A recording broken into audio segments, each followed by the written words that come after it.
Good evening. Hello. How are you? I am tired, but I'm all right. I'm glad you're feeling better. Girl, me too, because let me tell you, getting strep throat as an adult is way worse than as a child. I, knock on wood, haven't had it in a long time, Me which, neither until this last time. with the way I'm sure I need my tonsils and adenoids out, I am surprised I don't get it a whole lot more. Yeah, you know, I'm pretty sure it felt like I had deep throated some glass, broken glass. It was great. I Yeah, woke up and I'm like, mm, orange juice and soup. that does not. Oh God, I think It orange did juice. not burn. It was perfect. Oh, okay. It did not burn. I was surprised. But yeah, orange juice, and I was living on ramen. Love ramen. So it was all good. Made a couple like over easy eggs and tossed it into it just because it was soft and it worked out and I got protein. It was all good. That sounds great. But You I love am glad. ramen. Every once in a while, I just get this crazy thought in my head. Ramen sounds really good, and then I remember I don't like it. Love ramen. More so the ones that like come in the big bowl with the veggies and stuff in it. I Yes. love those. And they have Now, Dollar Tree. yeah, when I worked at Rite Aid and I would always work the closing shift Mhm. and like my kids would have already have eaten and I'm like, I'm not going home and doing a bunch of shit, blah, blah, Right. blah. So I would grab one of those and it's the one that had like the little oil packet. Oh, I remember those. Yeah, Oh, is it the one in the square thing? maybe. Yeah, they Yes. still have those, the Yokishoba or whatever Yep. noodles. Yeah, those are pretty good too. Yep. I used to eat those. Yep, And those are yeah, pretty good. yeah, they were edible. Yeah. They serve their purpose. They did. They did. They did get me through a lot of closing shifts at when I worked at Rite Aid. So yeah. So Every we're time. you're right. So we're like an Every hour away from Easter. Like we're recording ugh. really, really, really later than we wanted to, but Yeah, I was slacking. I had a lot to do the past couple days. well, and I didn't want to push you with you not Oh, feeling well. I know.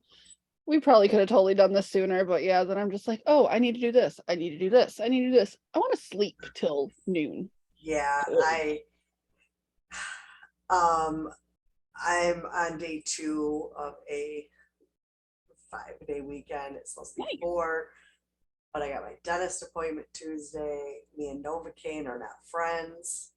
Fair. That's fair. So I got a vacation day to deal with that. I don't blame you.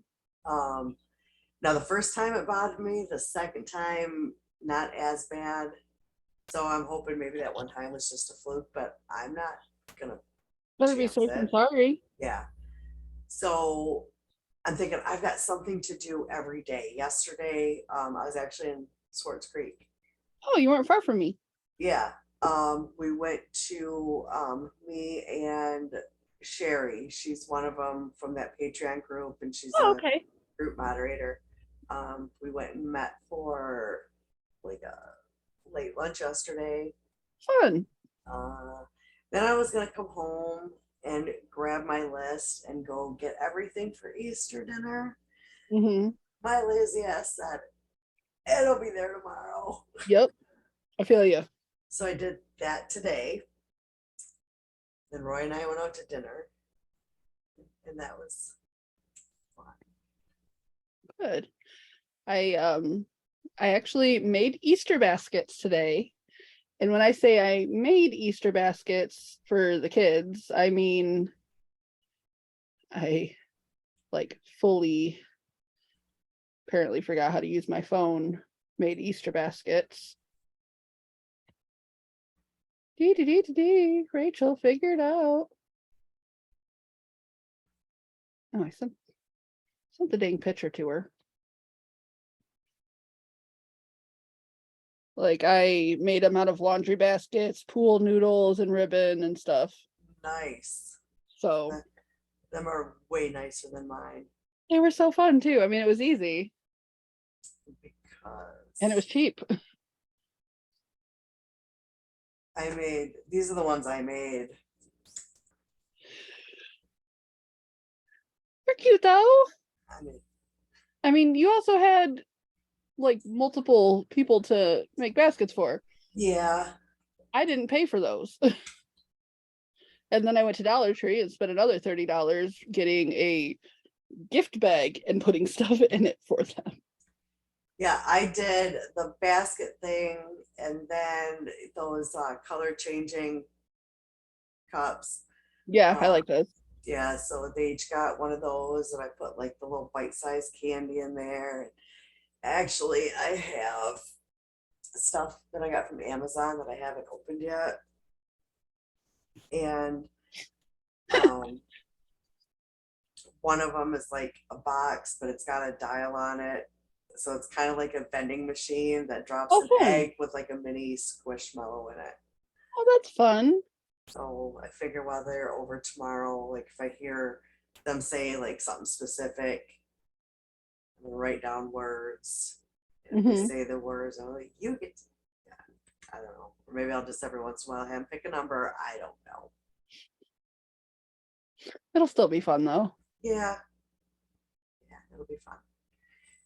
Yep. And because originally we were supposed to have my daughter, my son-in-law, three grandkids, her roommate, and the roommate's two kids. Oh wow.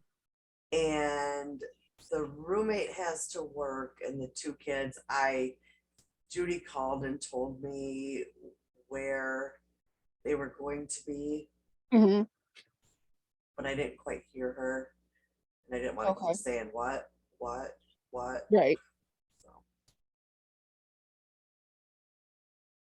she cat about to be an asshole.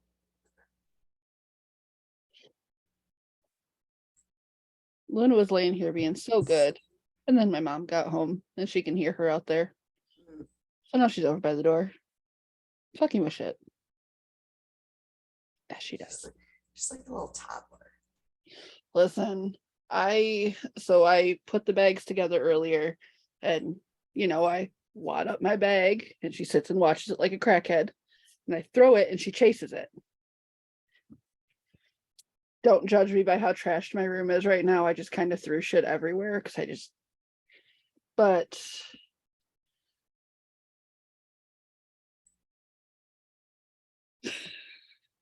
she just like straight just, and that was the second time. So I had to video it the second time, of course. Yeah, I'm like, girl, you don't know what I'm doing. Like, she just like, phew, okay, Little crackhead. for real. Yeah, I did those baskets last Sunday because I know me. I will wait until the last minute. And my thought also was a money saver. So I thought if I don't have them made, I'm going to buy more shit. Oh, absolutely. Well, you know how there was that day when the guys came to fix my water? Mhm. That's the day I started the baskets. Oh, Yeah, finished them today. Like from the beginning, because I started by doing nothing except for getting it all together. yeah, and see, like, because when I do it, I'm so picky about how I do it because I want the kids to get all the same amount. Yes. So the one bag of candy I bought was like Snickers, Milky Way, Three Musketeers. So I had piles of each I candy. knew it. I knew you were gonna say that because I would do it too. And then I grabbed, because I made 5 baskets, I'd grab 5 pieces, do. Yep. And then grab 5 of the next ones, 5 of the next ones. Hmm. And then because there was odds amounts of things left over, and because I had 3 extra cups, I also made, I just put candy in those 3 cups, and that's going to be for my daughter, son-in-law, and their roommate. Oh, okay. Well, that's fun. And I'm getting up tomorrow, making the big dinner. I made cookies today. Remember me telling you about them gooey butter cookies that I make? Mhm. a box of Funfetti cake mix, a stick of butter, a block of cream cheese, and an egg, and then just add some more sprinkles to it. Then once you let it sit for an hour in the fridge, roll them into balls and then roll them in powdered sugar, and they stay soft. They're like cake. Mm. So good. So I made Yes. funfetti ones and then I made lemon cake ones. So good. When we were shut down for COVID, I Mhm. don't know how we didn't all gain a shit ton of weight because I was home every night. Judy and the kids were still there. Yep. So every night there was kids, every night I would pick a different one. Mhm. They would all get their turn. And we did cake mix cookies. We took cinnamon rolls, cut them into quarters, and deep fried those, Ooh, and then put the cinnamon on top. Everyone loved them, so we made that one multiple times. you can get behind that. Yeah, those were very good. Highly recommend. Man, I put my grill to work while we were off on COVID. Yeah, Misha and her daughters came over multiple times a week, had some shrimp, chicken. We cooked out. yeah, yeah. There was every night a different snack, a different kid in the kitchen helping me, That's fun. and yeah, it was fun.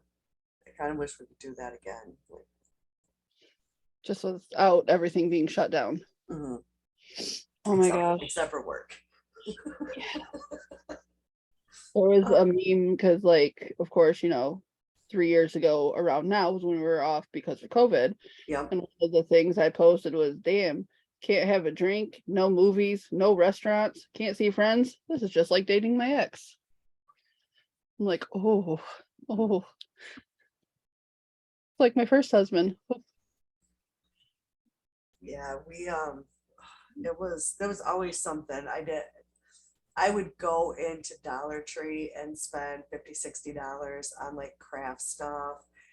And like every night every night there was a snack, and there was like Mhm. maybe twice a week we'd sit down and do crafts. Yeah, that's fun though. Girl, I just gave Walmart all my money. I got new pots and pans, new silverware, new knife block. I bought placemat. My kitchen turned into Pioneer Woman and I loved it.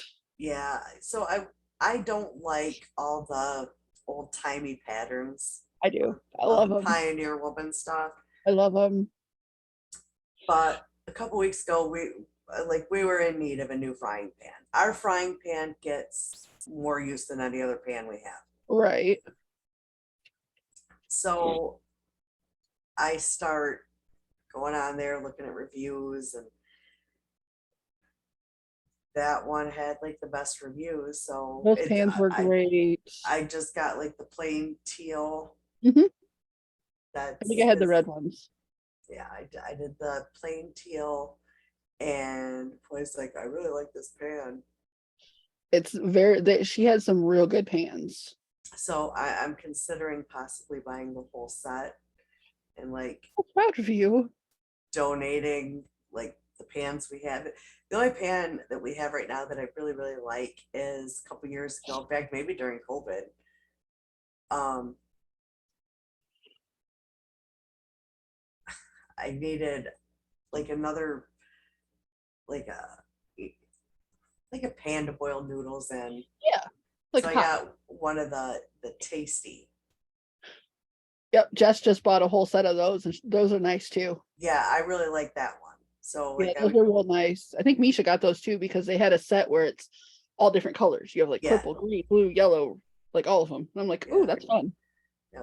And I think Judy has the red ones because she was over, I don't know, maybe it was, I don't know. She's like, I got the same pan. I'm like, I know, I've seen it. So yeah, so tomorrow's Easter, and I'll be busy cooking. In fact, tonight when we get done recording, Uh-huh. um, both of my children have requested certain desserts. Okay. Honey bun Uh, cake. yes, that was Judy's request. Oh, my favorite. Um, and you know how I've done the chocolate cherry Dr. Pepper cake? Hmm. Well, when the strawberries and cream came out, yeah, I'm not a fan. It's not that good. I think the only flavor of Dr. Pepper that is worse or better than is the berries and cream. I did not like that. That was gross too. So I thought, well, I'll make a cake with one of them. Yeah. I mean, it's chocolate. I'm gonna fucking eat it. Right. But it wasn't my favorite. And I think the night I ate the most was at work. The guy that works to my right Hmm. um, offered me a gummy, Oh, good girl. and I feel like it you know was better though, you would think especially she after the mitt fiasco.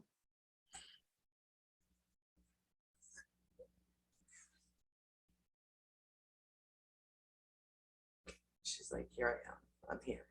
Hmm. So it was one of those things where from truck to truck, I couldn't remember if I was helping with the hood.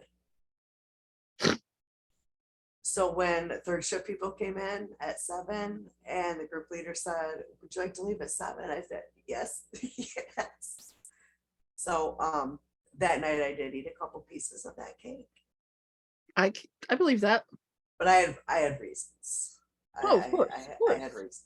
So Ma'am, can I help you?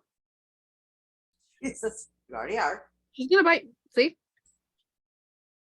That's what she was waiting for. Just to bite me.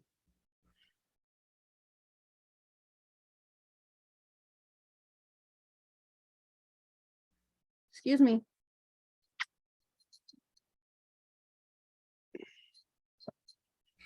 Huh, you should have started the other night. She thought she was a freaking parrot. I'm sitting here like this, working. She jumps up on the back of my shoulders and just sits there. And I'm like, can I help you? Then she lays down. She Then was I sat just like like this. this big. Huh? I remember when she was just like this big. I know. And now she's an asshole. I put my hand up like on my leg and sit like this. And she just moves closer down my arm and proceeds to lay down. Because I mean, we know me. This is how it started. Your face. Proceeded to that. Move my arm. Yeah. I'm like, really? This is what we're doing now? You wanted a cat, Rachel. You wanted a cat. I wanted a Yeah. cat, not a bird. And oddly enough, I want a bird. I do want a bird. I had a bird, Pagoo. He was a Quaker parrot, and I loved him. He would, if you said pretty pretty Pagoo, he would go. If you said Pagoo, want to smoke dope? He'd go, that's the good stuff. And he would sing, I'm a little teapot. Yeah, when I worked at the group home, there was like a house bird that was Mhm. there. And uh we would try to teach it I need an Ativan. Fair. It didn't work though. I Like think I have Ativan actually. I don't know. Got something. mine's No, I have expired. value. Mine's expired. Like I haven't been to my doctor since way before COVID because Yeah. I don't really like my doctor. I'm actually on the hunt for a new one, but yeah. So before we get into any of the stories, I have an update Okay. on the episode that we did about the shitty TikTokers. Yeah.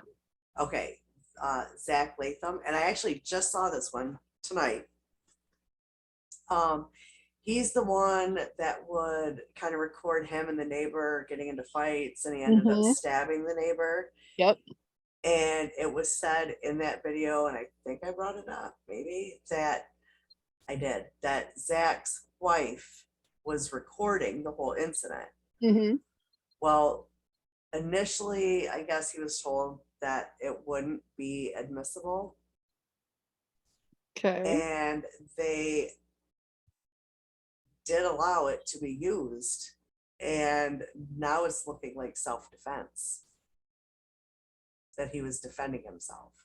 Seriously. Yeah, and there was a clip that was shown from the video where it starts with, and I mean, I understand if he almost hit the kid or ran him off the road with the bike, I totally understand the parents being pissed off. Absolutely. But they charged on the neighbors charged on Zach and his wife's property, and the wife was like, "Get off my property, get off my property." And yeah, I don't know if I could be on that jury. yeah, I don't I either. still would not call it self-defense. I don't think I could either because of Previous. I mean, as a parent, if that would have been my child, I'd have done the same fucking thing. you wouldn't have got a chance to video it. Right. So they're saying possibly now it's self-defense. So I just wanted to give that little update. Nope. on Cannot that. agree. Nope, I don't agree either. But that's why we're not called for jury duty to that trial. Yes. So I just wanted to throw that out there because we did that episode and I saw that and I'm like, oh, I'll have something to say. Yeah. And I've got no updates on anything. Yeah, me neither. I mean, that's the only one. Right. Yeah. Did we? I don't remember if we did, because one of them on that list was that Posh Mama. I think so. I don't remember. She's the one that hit her boyfriend with her van. I don't think we covered that one. I don't think we did. I think that was one that you said you wanted to do a whole thing on. Yeah, no, actually the one I wanted to do a whole episode was the one that you did with the two kids. Yeah, I still want you to do that one. But now the man that died, his daughter has been on TikTok making videos about what happened because I think she served some prison time, but it wasn't a lot, or maybe she didn't, but she's a big TikToker. Okay. So, but the guy's daughter has been posting videos about her, like the other side of things. Right. And there's the one guy on there. I don't necessarily follow him, but he shows up on my FYP a lot. That Jolly Good Ginger. I like him. He did a video with the daughter and explaining things, and Posh Mama started emailing him about taking his video down and going into detail, like how the daughter was supposedly like molested or something like that. And she's like going into specific detail with a stranger on the internet. Right. So that's been a whole thing with them two going back and forth. Now this is the dude that always says time to spill the tea or whatever. Yeah, get your tea ready. Yep, because he did one. Did you see that thing about the cheerleading coach here in Burton? Mm-hmm. Yep. Because he did one of those. Yeah, a lot of people her. did. Yeah, and there was a couple follow-ups after she got fired from both that and her actual job. Mm-hmm. Yeah. Good. Yep, good for her because she was a bitch. Mm-hmm. And the worst part about that is the little girl she was mean to was her boyfriend's daughter. Yeah. Like how that's dumb on him for staying with her for one. You know? I think I did see something that he broke up with her. Good. Smart man. Yeah. But man, I went and looked at her Facebook and her stuff was all public and people were just going off on her. Her profile picture had hundreds of thousands of comments. Yeah. And I was I find that funny. And another one that I'll get on and read all the comments is like when there's someone who's wanted and they're good looking or something, and they'll be like, he can hide at my house. Yep. There was one on there that the wanted guy was actually commenting. It was That's hilarious. It was great. I love those. Like I don't post a whole lot on Facebook, but man, I will deep dive some comments just for the drama. It's Yes. entertaining. Yeah, if there's an argument, I'm that person. I'm gonna read all 645 comments. Yep. And I'll, do I want to admit this? I will even look at their profiles. Oh, I do too. Yeah. Oh yeah. Absolutely. Every Yeah, time I'll be like, are you really as dumb as you look? yeah, Or do you look as dumb as you sound? Let me go look. yeah. Oh yeah. Every time. It's definitely good. Or when there's a news like a thing with the wanted person, I go look for their profile. Be like, Yep. oh yeah. For theirs, and an hour later, you're on their cousin's girlfriend's aunt's page. Baby mama. Yeah. Yeah, Oh, yeah. it's I go into a rabbit hole. I don't like my own drama. I don't like Oh, I drama. love no, but I love other people's. But other people's drama is just so Yeah. good. Like, give me the popcorn. Yes. Yeah, that's 100% me. Or even on TikTok, if there's an argument, I'm hitting view all, view Yep. all, view all, till I see them all. Yep. The only thing that sucks with TikTok is sometimes they're out of order and shit don't make sense. Yeah. I'm still gonna read them. Oh, absolutely. May not make sense to me, but I'm gonna get the gist. Yeah. Yeah, exactly. So do you want to go first? Oh, sure, why not? Okay. Because I know Right. you worked way harder than I did this time. I did, but I feel like I skimped on a couple. So like what I'm gonna do is I was looking for Michigan serial killers, that I may have not, that aren't so well known, but then I found, some that are. So I did like a top 8, but we're gonna split it into 2 episodes. I'm gonna do 4. And they're not in any specific order of like, most prolific to whatever. They're just actually in alphabetical order. Don't judge me. That sounds a little OCD, but okay. Don't judge me. But like I said, like one of them is, this first one, he's a little bit shorter. It all depended on what kind of information I could find versus like, was it only articles? Were there YouTube videos? Were there documentaries? And for the life of me, I can't remember where I got most of this information because I may have, gotten really tired at some point, but I'm going to keep looking. I'll send it to you to put in the show notes, but I got the idea off of serialkillershop.com. Okay. I just searched Michigan serial killers and I'm like, oh, you have a lot. Okay. And it had pictures. So I'm like, okay, I'll have pictures too. So I have pictures, like their mugshots as well.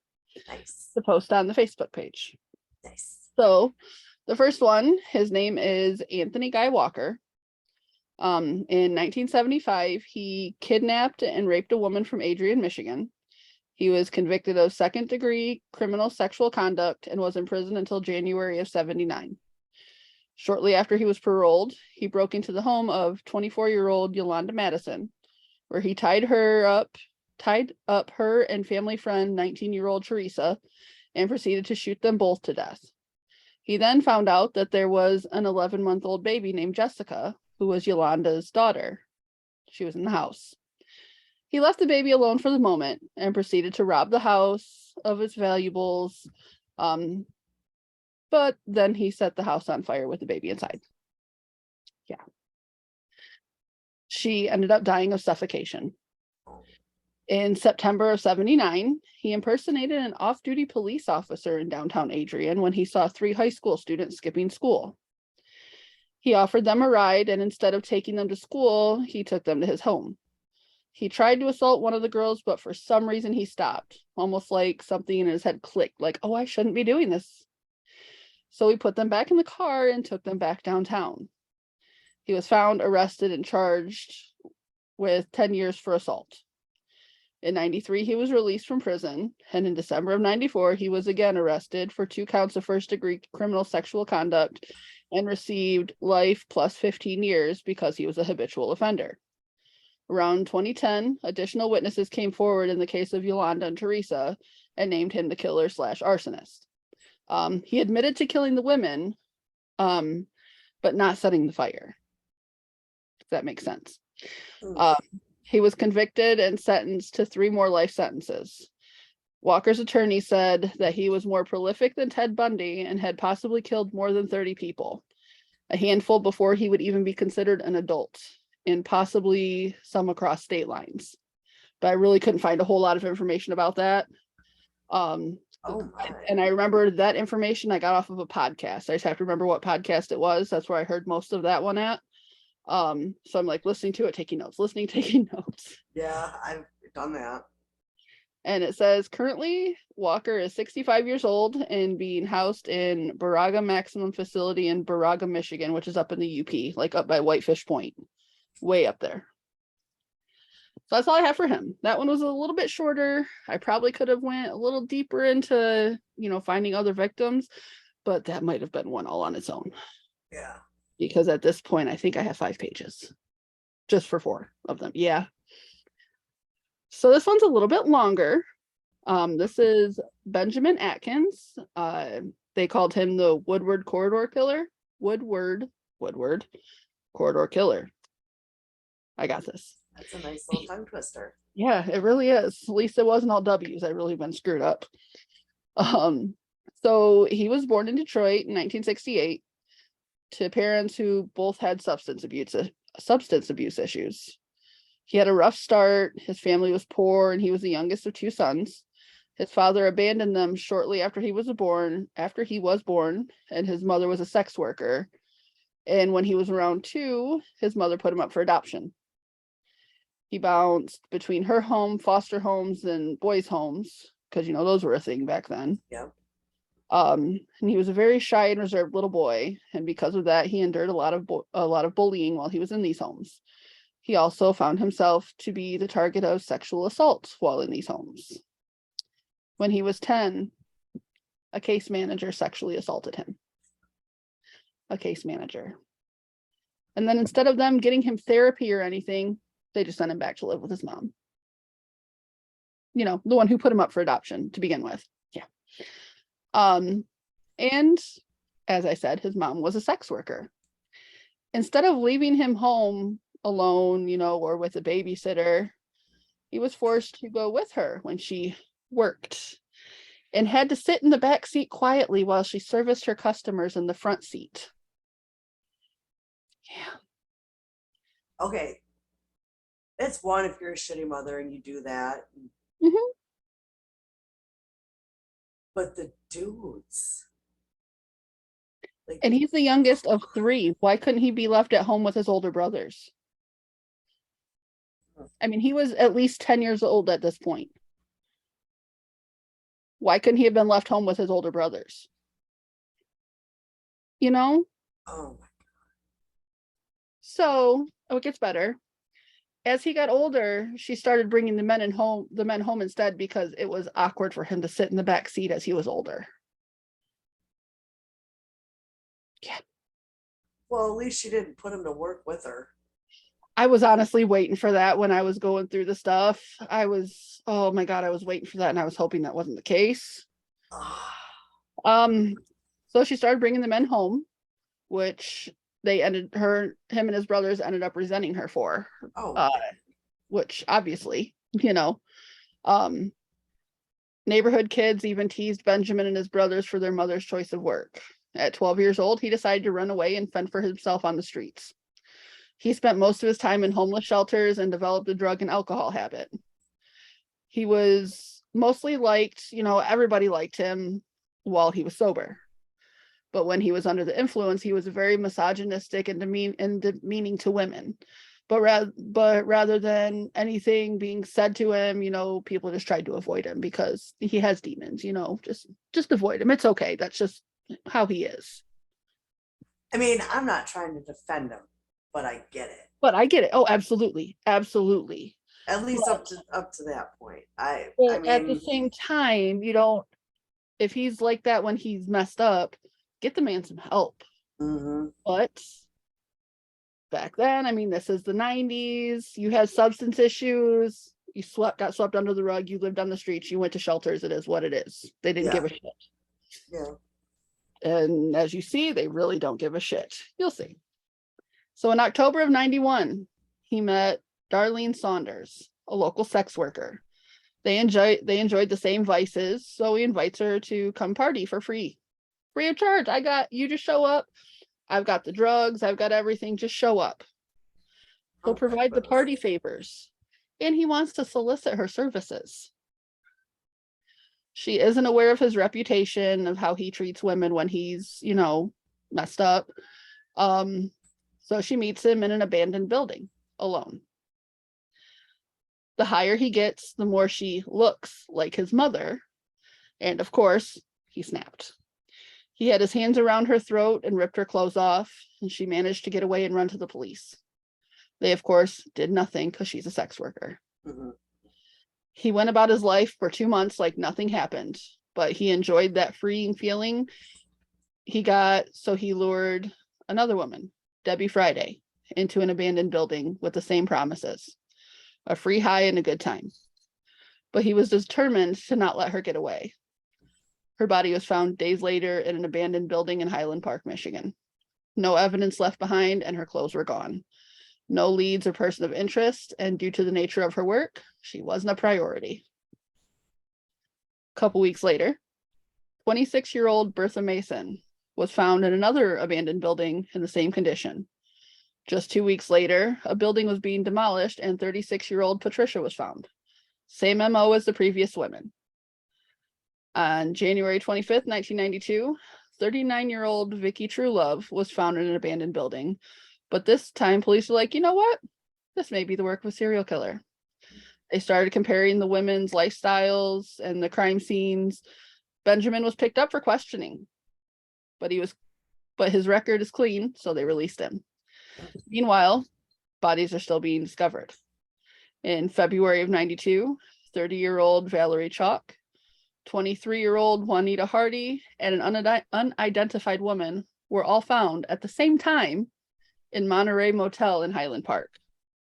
All different rooms, but all the same cause of death.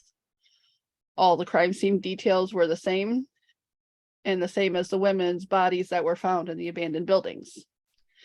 He switched it up. They found him out pretty much, where he was doing stuff. So he switched it up.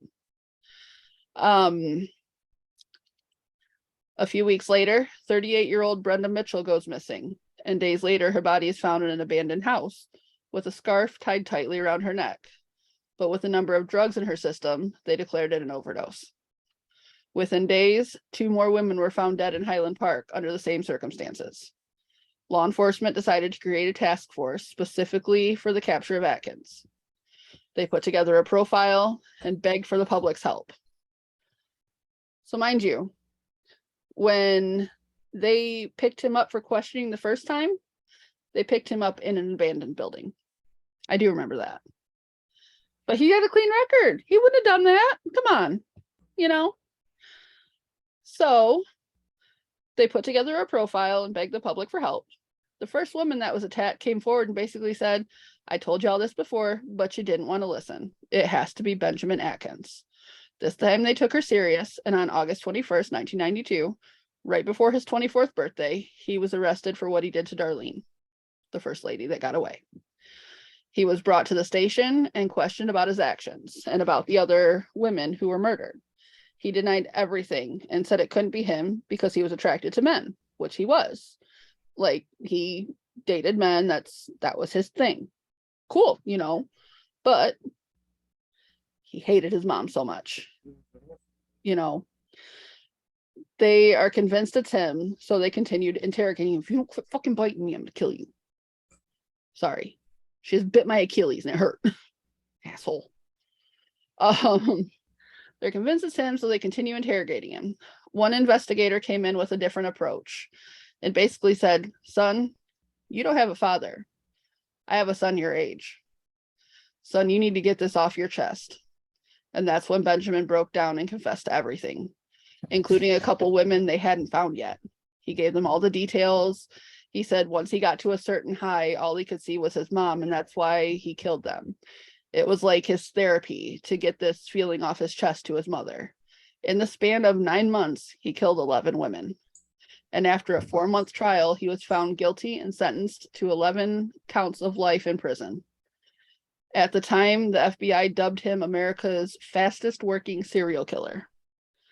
On September 17th, 1997, just 4 years into his sentence, Benjamin died in the prison hospital from HIV complications. He was 29 years old. Damn. He was quick about it. Little girl, I'm gonna fight you. You were sleeping a little bit ago. You can't go back to sleep.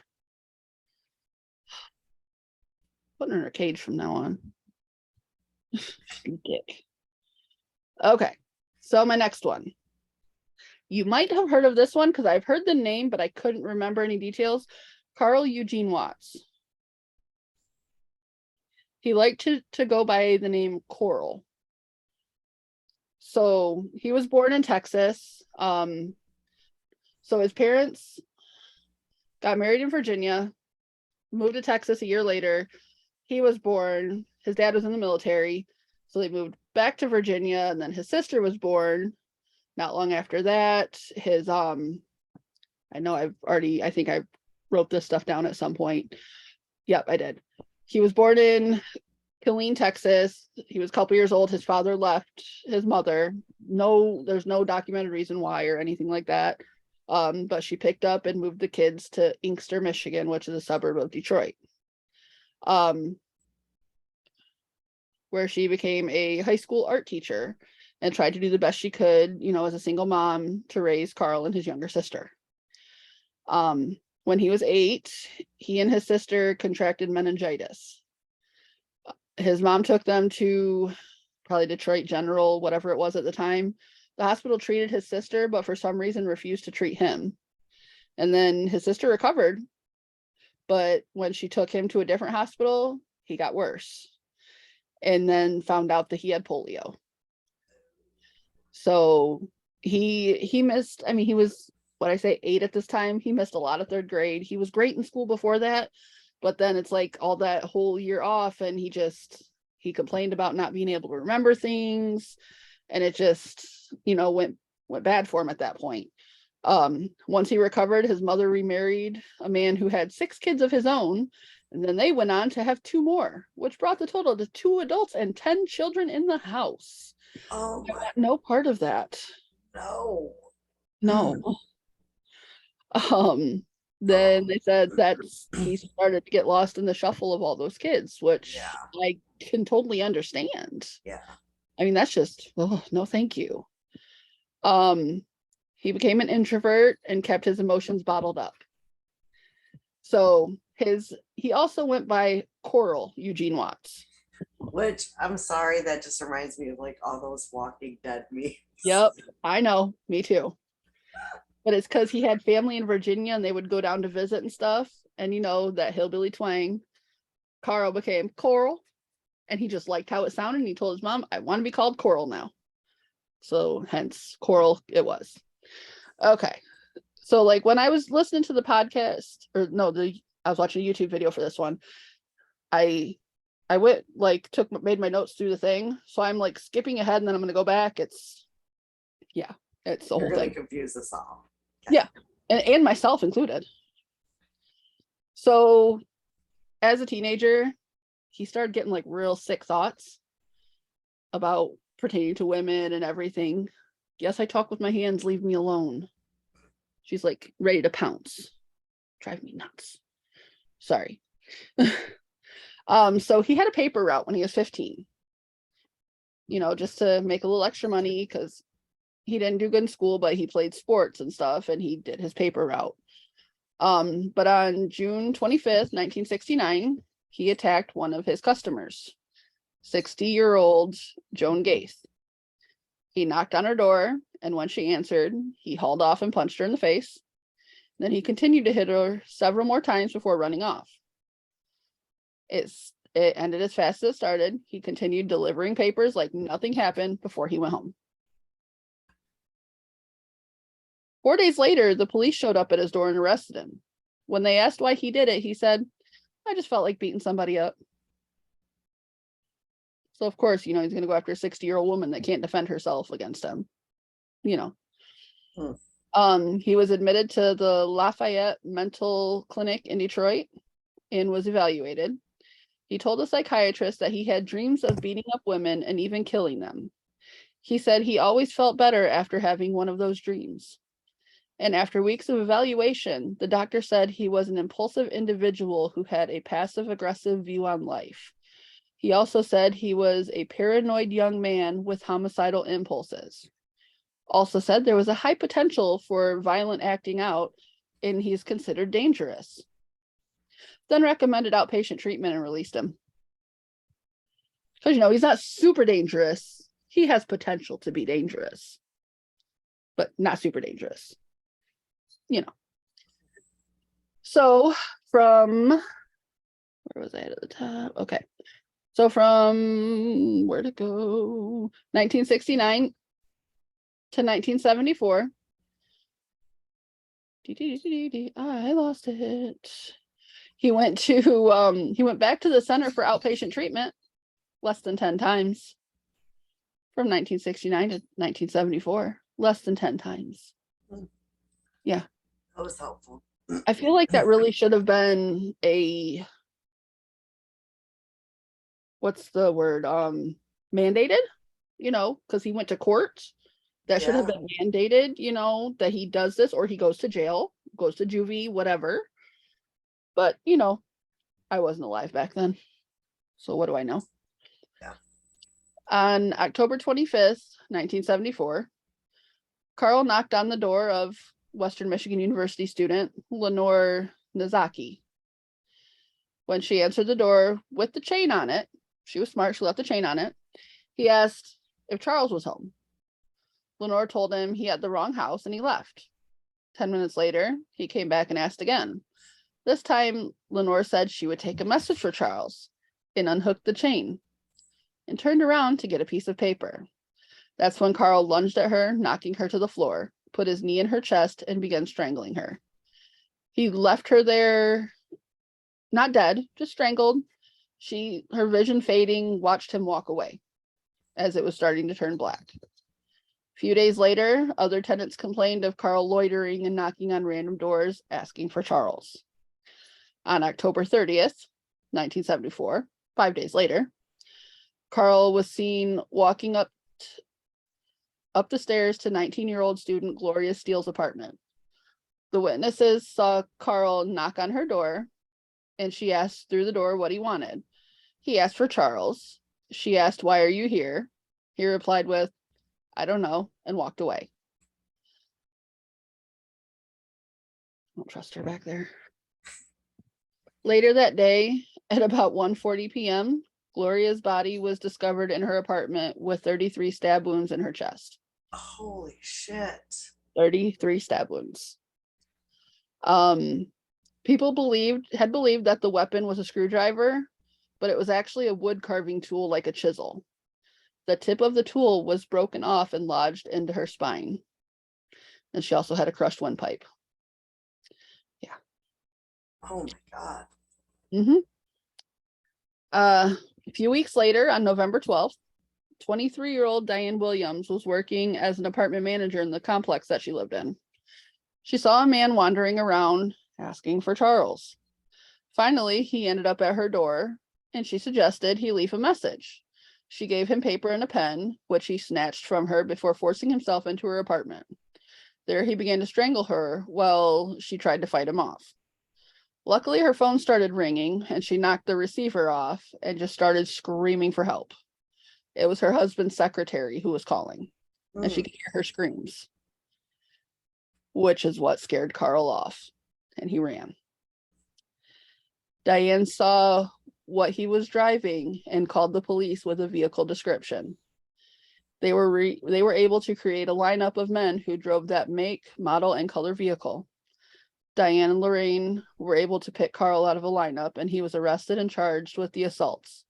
He admitting to being in the area when Gloria was murdered, but denied killing her. He received a 1-year jail sentence for his crimes. After that, he had moved back home with his mom and stepdad.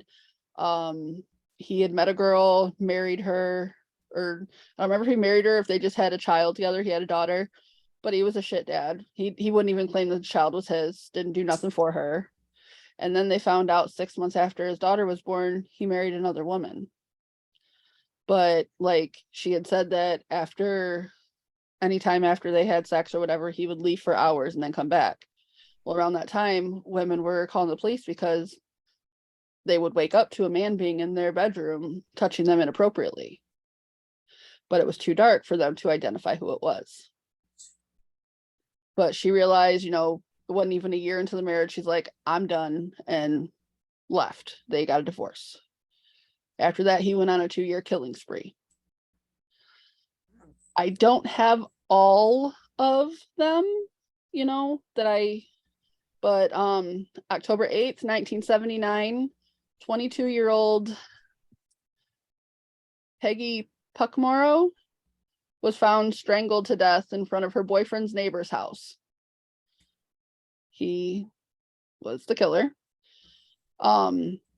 October 31st, same year, 44-year-old Jean Klein was stabbed 13 times and left outside her house. Okay, that date, October 31st.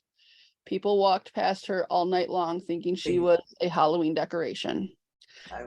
That's when I remembered his name, because I remember that story. Yeah. Like I remember hearing it in a podcast or something. Yeah.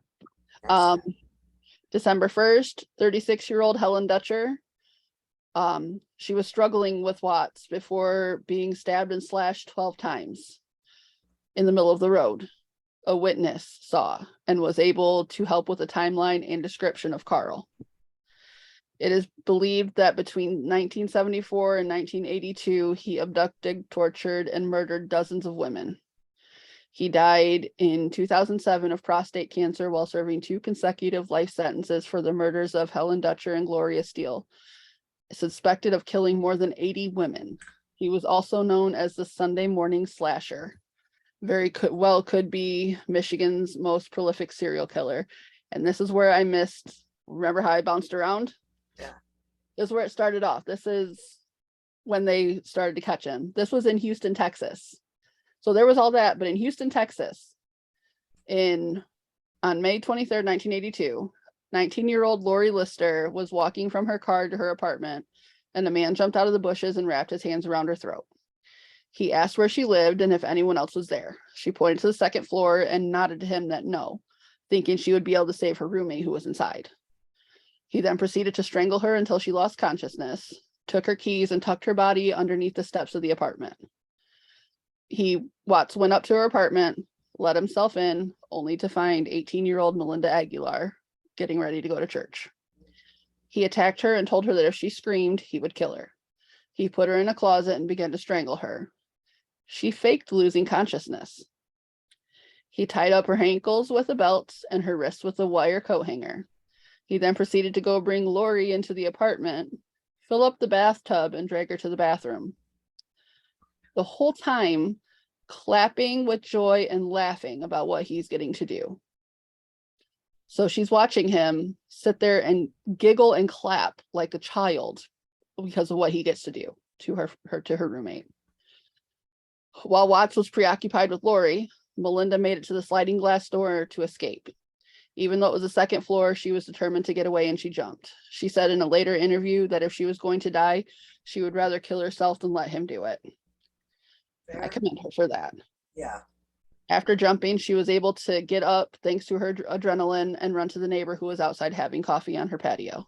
The neighbor dialed 911 and 2 Houston police officers showed up. At that time, Watts was in the process of drowning Lori. He went into the other room to check on Melinda, only to realize she was gone. He looked outside and saw the 2 police officers, and he bolted right past them to get away. The younger officer gave chase. I know, he had some balls, right? I was going to say, that is ballsy. As hell. The younger officer gave chase, and the older officer... How did he run with those nuts? I know, right? Flapping in the wind. So the older officer, he went to his squad car to call for backup and whatnot. A downstairs neighbor ran upstairs to, check on Lori, pulled her out of the water and started CPR. Thankfully, shortly after that, Lori started coughing up water. Okay, good. Watts tried to run to his car, but he ended up running into a dead end, and that's how he was caught. Uh-huh. Yep. So that's when he ended up dying in prison.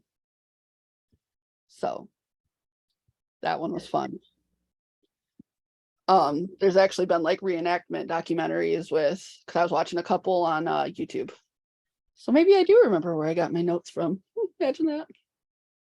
So my last one is Don Gene Miller. That sounds familiar. See, in this one, I did not recognize. Even after doing all of it, I still don't remember ever hearing about this one. This was in Lansing. So, right?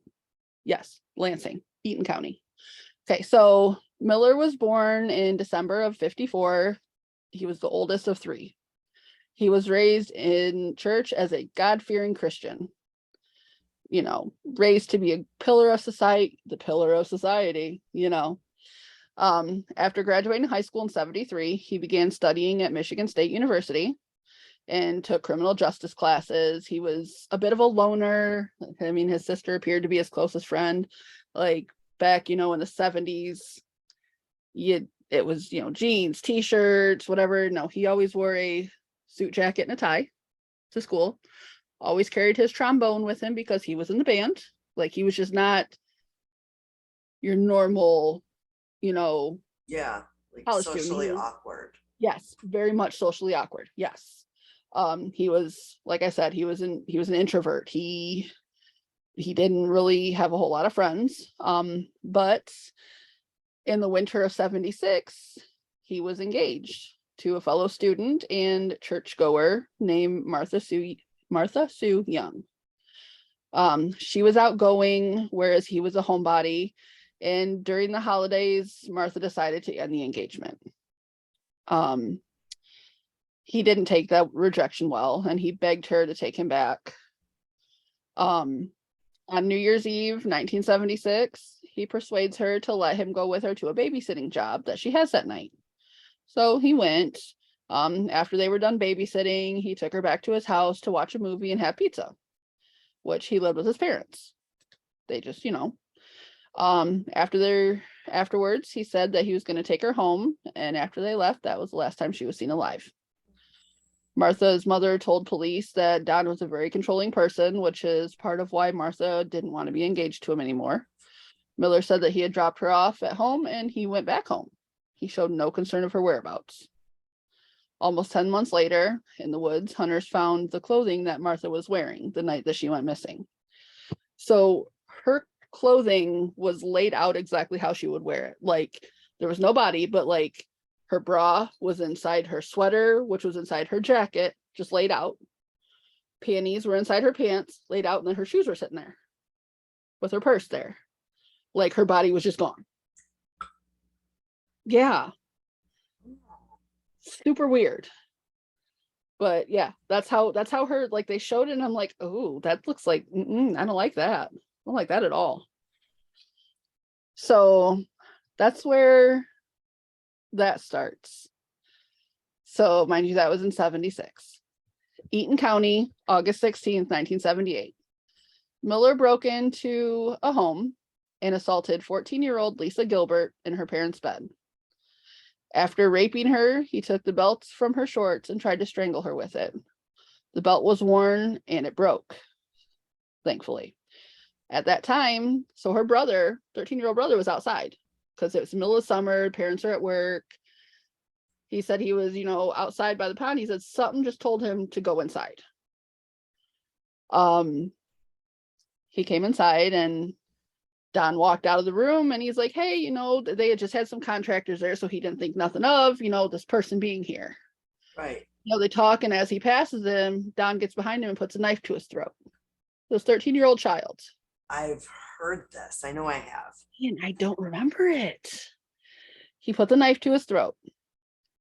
and asked him to take him to his bedroom. The boy's name is Randy. Once they got to his room, Miller put him on the floor and sat on his back. Randy tried to get away, and Miller started to cut his throat. Randy was able to grab the knife and throw it across the room, and at this point, Miller started to strangle him until he passed out. What was his name again? The killer, Yeah. Don Gene Miller. Go ahead. Okay. Miller then stabbed him in the chest twice, collapsed his lung, and scratched his heart. And during this, Lisa had regained consciousness and went to hide in her parents' bathroom under the cupboard.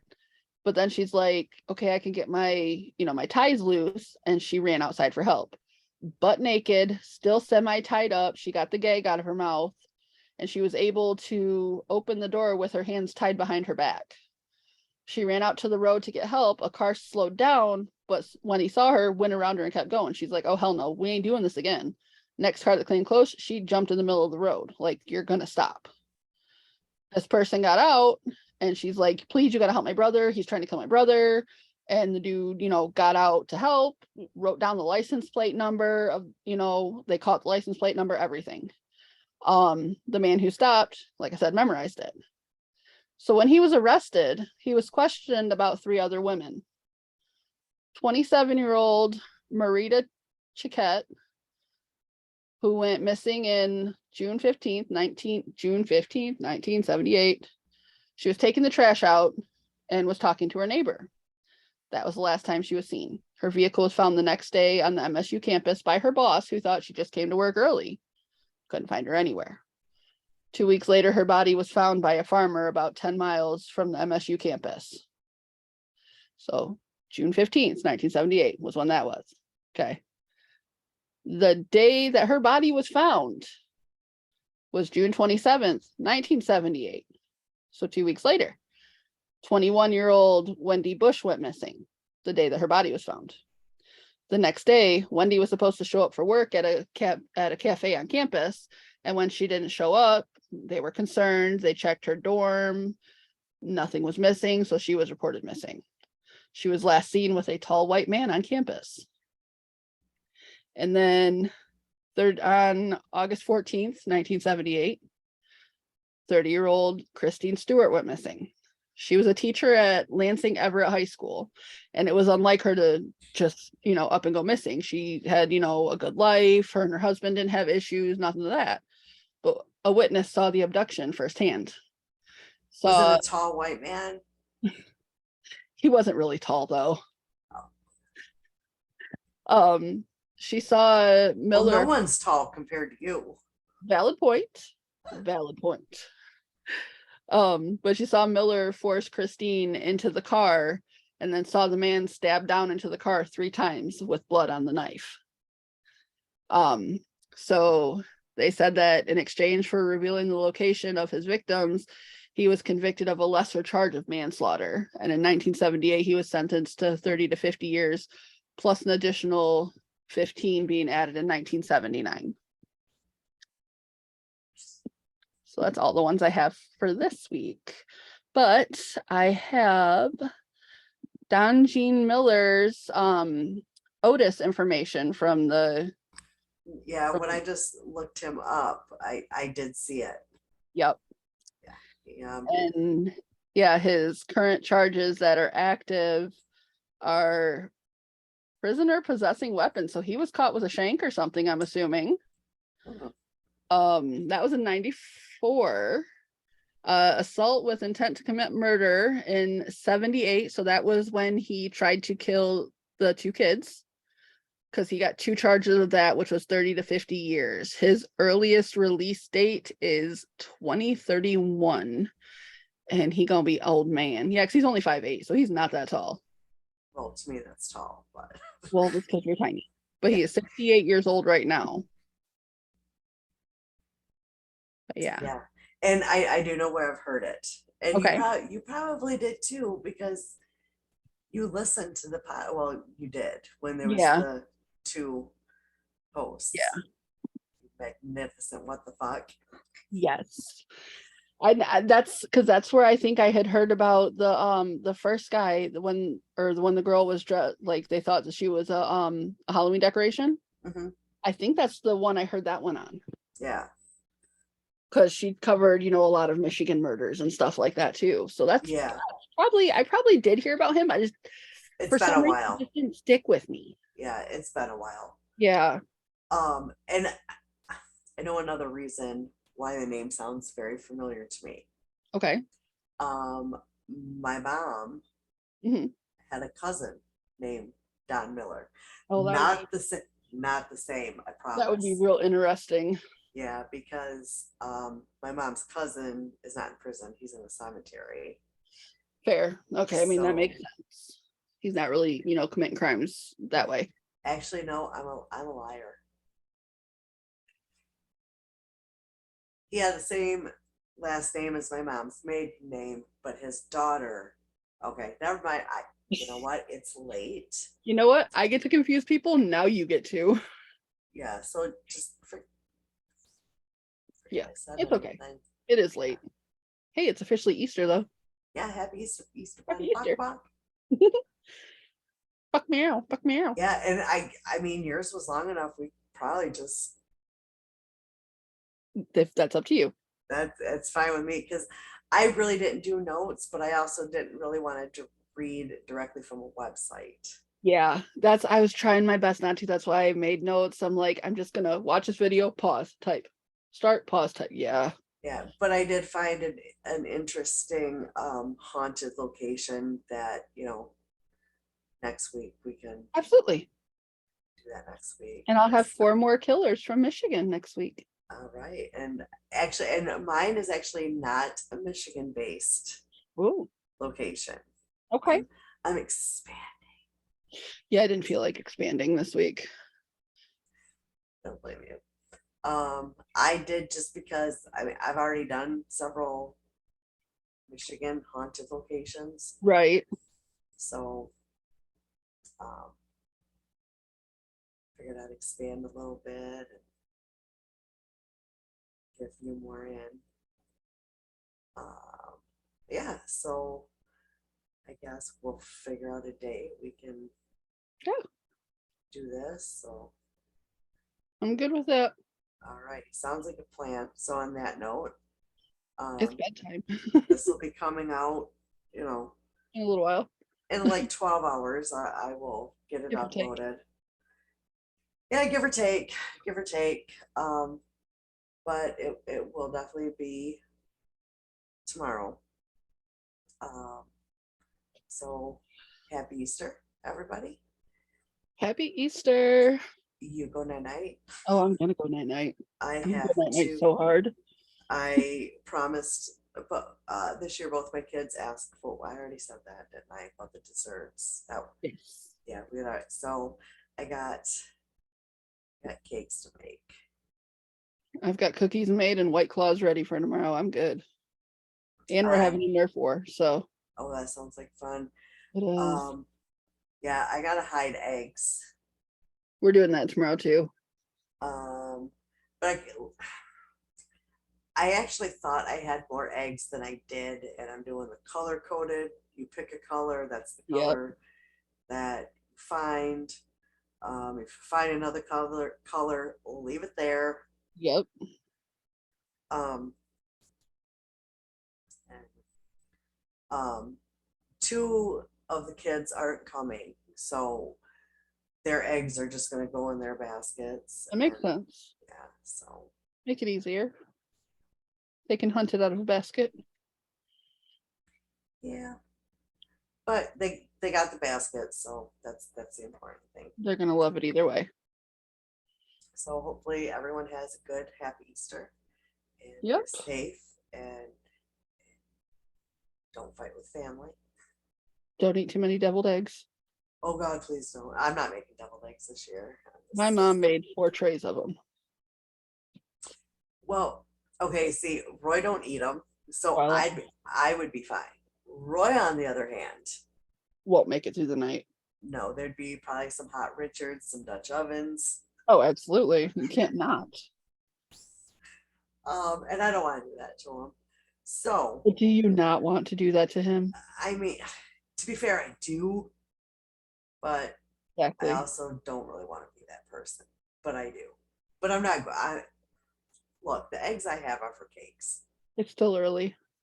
You might change your mind. I might. Now I know my You'll daughter still the loves. before I bed. know my daughter loves them. So, but that would be her husband's problem, not mine. Valid. Absolutely valid.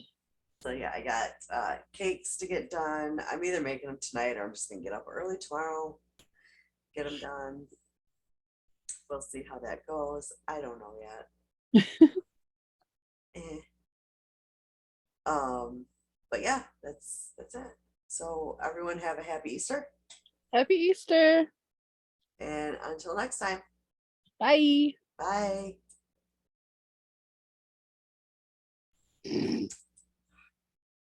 Just kidding.